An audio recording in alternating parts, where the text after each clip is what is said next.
చాలా ఇప్పుడు యాంజియోప్లాస్టీ గాని, స్టంటింగ్ గాని అంటే ఇది అపోహన వాస్తవమో తెలియదు. చాలా అంటే పెద్ద వాళ్ళలో మనం యాంజియోప్లాస్టీ లేదా స్టంటింగ్ చేయడం వల్ల బెనిఫిట్ కంటే రిస్క్ ఎక్కువ అన్న అనుమానాలున్నాయి. సో, మీకు అంటే you have a history.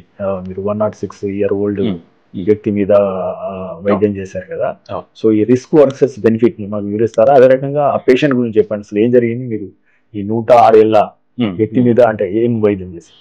Heart attack సిచ్యువేషన్లో ఎంత వయసు అయినా సరే యాంజియోగ్రామ్ చేసినాక రక్తనాళం అనేది ఆర్టరీ అనేది బ్లాక్ అయితే కనుక అది ఓపెన్ చేసి టెంట్ పెట్టడం అనేది ఇస్ ద రైట్ ట్రీట్మెంట్. వయసుతో నిమిత్తం లేదు అది. ఓకే. ఎందుకంటే హార్ట్ అటాక్ అయినప్పుడు ఇక ట్రీట్మెంట్ ఇవ్వాల్సిందే. కొన్ని సిచ్యువేషన్స్ ఉంటాయి. పెద్ద వయసు ప్రెడిక్టబుల్ సిమ్టమ్స్ ఉంటాయి. అంటే 1 కిలోమీటర్ నడిస్తే నాకు నొప్పి వస్తుంది, 2 కిలోమీటర్లు నడిస్తే నాకు నొప్పి వస్తుంది. వాళ్ళకి ఐ థింక్ మనం 1-2 సార్లు ఆలోచించు యాంజియోగ్రామ్ చేసి చూసుకోవాలి, బ్లాక్స్ ఎట్లా ఉన్నాయని చూసుకోవాలి. అందులో కూడా కొన్ని సర్టన్ టైప్స్ ఆఫ్ బ్లాక్స్ ఉంటాయి. కొన్ని ఇంపార్టెంట్ ఏరియాస్ని వదలటం మంచిది కాదు.